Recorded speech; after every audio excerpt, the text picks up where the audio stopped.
Saudara-saudara yang dikasihi oleh Tuhan Yesus Kristus, berjumpa lagi dengan saya, Rumah Berkat Kasih. Sekarang kita akan belajar dari firman Tuhan. 1 Petrus 2 ayat 1. Demikianlah firman Tuhan. Karena itu, buanglah segala kejahatan, tipu muslihat, dan segala macam kemunafikan, kedengkian, dan fitnah. Jadi saudara-saudara, Tuhan berbicara di sini di 1 Petrus 2 ayat 1. Tuhan tidak mau kita anak-anaknya memiliki segala kejahatan dalam diri kita, segala penipuan, segala macam kemunafikan atau kedengkian, dan kita memiliki fitnah dalam diri kita. Itu ya semua berasal dari si jahat. Itu semua karya-karya iblis dalam diri kita. Tuhan tidak mau kita memiliki sifat-sifat seperti itu. Sifat-sifat itu merusak segala hati kita, segala hidup kita. Kejahatan merusak diri kita. Tipu muslihat itu kita menghina Tuhan. Dan segala macam kemunafikan itu kita sifat buruk yang Tuhan tidak suka. Jadi kita harus bersifat baik. Kita jangan memiliki sifat-sifat yang seperti itu. Itu akan membunuh tubuh saudara. Itu akan merusak segala persendian hidup saudara. Itu akan merusak segala hati saudara, mengotori segala hati saudara. Bapa kita tidak mau anak-anaknya memiliki sifat seperti itu. Banyak kadang-kadang kita merasa segala diri kita itu kepingin berbuat jahat. Itu tipu daya iblis ya saudara. Kadang-kadang kita ingin rasanya munafik, benci sama orang, menfitnah orang. Itu tidak baik. Sifat-sifat demikian Tuhan tidak suka dengan kita. Kalau kita jadi anak terang, jadilah terang. Ikutilah segala apa yang dikatakan Bapak kita. Kalau kita jangan berbuat jahat, ya kita jangan berbuat jahat. Kalau kita jangan berbohong, ya jangan berbohong. Kalau Bapak kita tidak suka dengan kita kemunafikan, ya kita jangan jadi orang munafik. Atau kita menjadi orang yang dengki dan suka memfitnah orang. Jangan kita lakukan itu. Fitnah lebih kejam daripada pembunuhan. Kita tidak boleh menjelek-jelekkan saudara-saudara kita.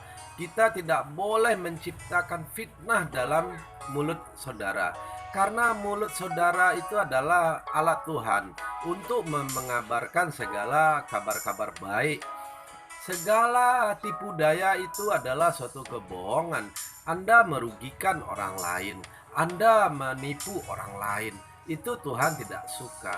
Jadi kalau kita anak-anak terang, kita harus menjadi sumber berkat. Mulut kita harus menjadi sumber berkat. Jangan dikotori segala perkataan-perkataan kita. Kita dikasih mulut sama Tuhan untuk memuji-muji Tuhan. Kita dikasih mata untuk memandang segala yang baik. Jangan oleh keinginan daging, jangan oleh keserakahan kita akhirnya menipu orang lain. Kita menginginkan segala kepunyaan orang lain dalam hidup kita. Itu tidak ada gunanya. Itu adalah sampah. Itu adalah penyakit yang saudara-saudara pelihara dalam hidup saudara. Jadi buanglah rasa segala tipu muslihat itu. Untuk apa kita menipu? Toh Tuhan memelihara kita. Untuk apa kita jahat? Toh hidup damai lebih baik. Untuk apa segala kemunafikan? Toh hidup lurus jauh lebih menguntungkan.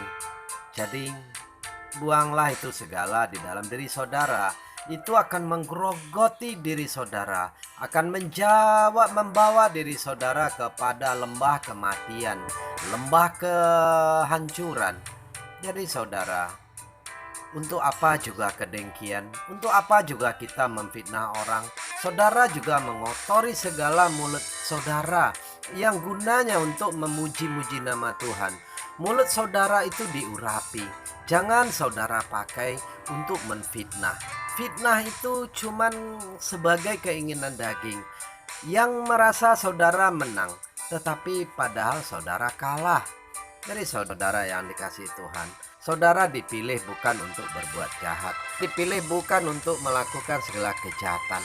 Saudara dipilih bukan untuk tipu muslihat. Dan saudara juga dipilih bukan untuk menjadi dengki dan menyebar fitnah. Tetapi saudara dipilih untuk menjadi terang di tengah dunia ini, untuk menolong saudara-saudara kita di luar sana yang melakukan segala kejahatan, supaya terang saudara itu dilihat oleh kegelapan. Jadi saudara, hiduplah di dalam kehendak Tuhan. Segala yang Tuhan mau dari kita, supaya pemeliharaan Tuhan selalu ada di dalam kehidupan saudara. Jadi buanglah segala kejahatan, tipu muslihat, segala macam kemunafikan, kedengkian dan fitnah. Seperti yang 1 Petrus 2 ayat 1 katakan, itulah yang Tuhan mau dari kita, anak-anaknya. Janganlah kita menebar segala yang jahat. Janganlah kita menjadi batu sandungan bagi orang saudara-saudara kita. Janganlah kita membawa saudara-saudara kita kepada kematian, kepada kegelapan, dan kepada kehancuran. Saudara diciptakan bukan untuk menjadi gelap, tetapi untuk menjadi terang. Saudara anak-anak Tuhan. Saudara adalah kekasih Tuhan. Saudara adalah pengantin-pengantin Tuhan. Jadi hiduplah sesuai kehendak Tuhan di dalam hidup kita, supaya kita tidak tersesat, supaya kita hidup tenang, supaya kita hidup damai sukacita di dalam Tuhan, supaya pemeliharaan Tuhan, penyertaan Tuhan ada pada saudara, supaya juga doa-doa kita, apa yang kita keluhkan, apa yang kita panjatkan kepada Tuhan, Tuhan menjawab, sebab saudara kudus dan kudus di hadapan Tuhan. Jadi ini juga menghalangin segala doa-doa kita kepada Bapa kita, permohonan-permohonan kita kepada Bapa kita, kalau kita melakukan semua kejahatan, tipu muslihat, segala macam kemunafikan, kedengkian dan fitnah. Jadi supaya saudara juga doa saudara dikabulkan, saudara doa didengar oleh Tuhan, lakukanlah kehendak Tuhan, jauhkanlah segala yang tidak baik di dalam hidup saudara, karena saudara dipilih bukan untuk melakukan kejahatan, tetapi menjadi terang di tengah gelap. Saudara dipilih bukan untuk keselamatan saudara sendiri, tetapi membawa berkat bagi bangsa-bangsa. Jadi saudara, hiduplah di dalam kehendak Tuhan, lakukanlah segala apa yang Tuhan mau, yang Tuhan inginkan bagi diri saudara. Karena diri saudara itu adalah segambar dengan Tuhan. Roh Tuhan itu besar dalam diri saudara, yang hidup di dalam diri saudara. Dan diri saudara itu adalah kerajaan Tuhan, istana Tuhan, di mana Tuhan ada di dalam diri saudara dan bertahta di dalam diri saudara. Begitu banyak saudara-saudara kita yang hidup selalu penuh dengan tipu, penuh dengan kejahatan, penuh dengan segala macam kemunafikan, kedengkian, dan suka menfitnah. Jangan ikutin saudara. Kiranya saudara diberkati. Amin.